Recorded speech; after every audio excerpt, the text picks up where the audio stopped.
Sudah seminggu John dirawat di rumah sakit, namun dia belum juga bangun dari komanya. Di sampingnya Cindy selalu ada untuk menemaninya. Di kesendiriannya air mata Cindy terus menetes karena kesedihan di hatinya menanti John bangun dari komanya. Beberapa saat kemudian, orang tua Cindy datang ke rumah sakit untuk menengok. "Nak, kamu makan ya? Ini ibu bawa makanan kesukaanmu." "Iya, Bun." "Cindy sekalian mandi ya, nitip John ya, Bun."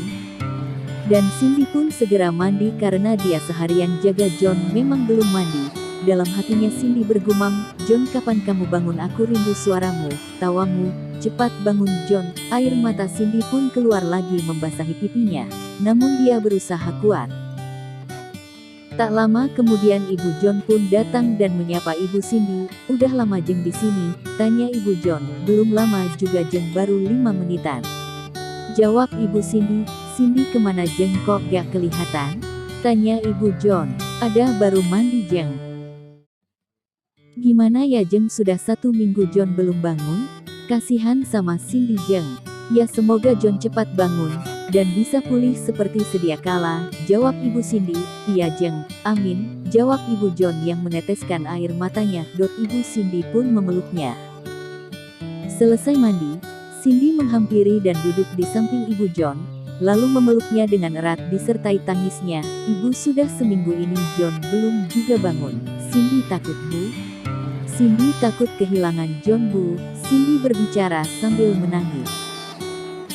"Cindy yang sabar ya. Semoga Allah memberikan keajaiban agar John cepat bangun," ibu John sambil mengusap pundak Cindy untuk menguatkan hatinya. "Iya ibu," jawab Cindy sambil terisak. "Ya sudah Cindy, makan dulu. Kamu belum makan kan?" ibu Cindy menyela. Waktu yang terus berlalu dan John masih terbaring di kasur rumah sakit. Cindy masih setia menemaninya. Ia makin merasakan sedih, sakit di hatinya dan rasa takut yang mendalam karena tidak tahu kapan John bisa bangun dari komanya. Namun dalam hatinya sangat yakin bahwa John akan bangun dan kembali seperti hari-hari yang pernah jalani bersamanya. Cindy sangat mencintai John dan apapun yang akan terjadi, selama John masih bernafas ia akan tetap setia dengan John. Bahkan orang tua John pun sudah menyuruh pulang agar bergantian untuk menunggu John di rumah sakit. Namun Cindy tidak mau, karena ia tidak mau jauh dari John, dan karena ia mau saat John bangun orang yang pertama dilihat adalah Cindy. Hari dan waktu pun terus berlalu, tak terasa 2 minggu sudah, John dalam keadaan komanya. Semakin hari Cindy semakin putus asa karena apa yang ia takutkan akan terjadi. Sedih dan rasa sakit yang dia tahan semakin mengiris perasaannya, hanya bisa menangis. Harusnya minggu ini adalah hari di mana kita berdua merasakan kebahagiaan yang kita tunggu John. Tapi kenapa kamu tidak bangun John? Cepat bangun John. Cindy berbicara disertai air mata menetes, sambil mengusap wajah John lalu mencium keningnya. Tangis Cindy semakin pecah ketika ia melihat John meneteskan air mata yang menandakan bahwa John sudah mulai merespon. Cindy memeluk John dengan erat dan hati-hati.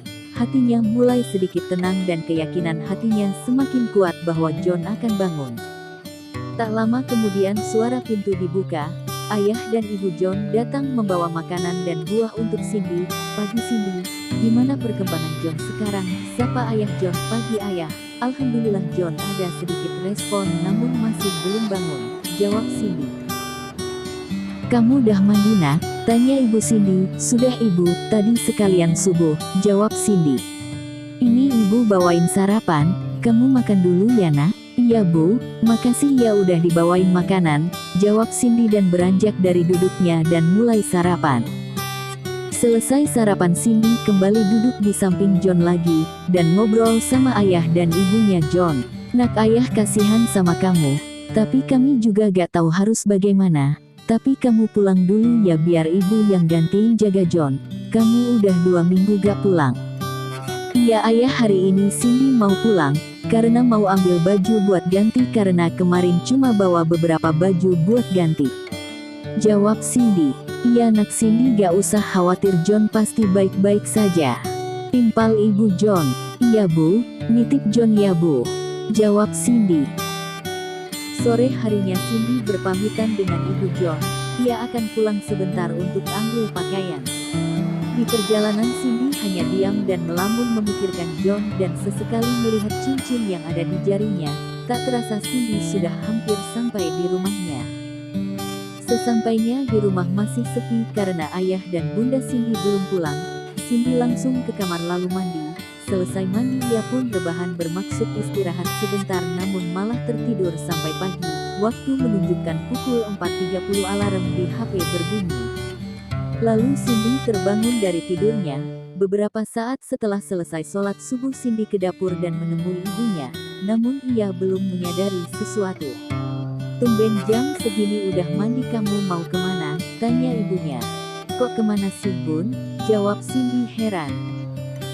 "Memangnya ada jadwal kuliah kamu hari ini? Gak biasa mandi jam segini," tanya ibunya lagi. Cindy terdiam dan mulai sadar bahwa dia hanya mimpi semalam, dan seakan terasa nyata, ia hanya diam dan ke kamar. "Ya Allah, ini hanya mimpi," gumam Cindy. Setelah beberapa hari ia pun masih penasaran dengan mimpinya yang seakan terasa nyata. Pulang kuliah ia mampir ke perpustakaan dulu untuk meminjam buku untuk bahan skripsi. Setelahnya ia menuju perkebunan sawi untuk bahan presentasinya. Beberapa jam di perkebunan sawi, Cindy berkemas untuk pulang karena merasa cukup untuk hari ini dan akan dilanjutkan besok. Di perjalanan pulang tiba-tiba HP Cindy bergetar, ia pun menepikan motornya dan membuka HP-nya, dan ada pesan dari sahabatnya.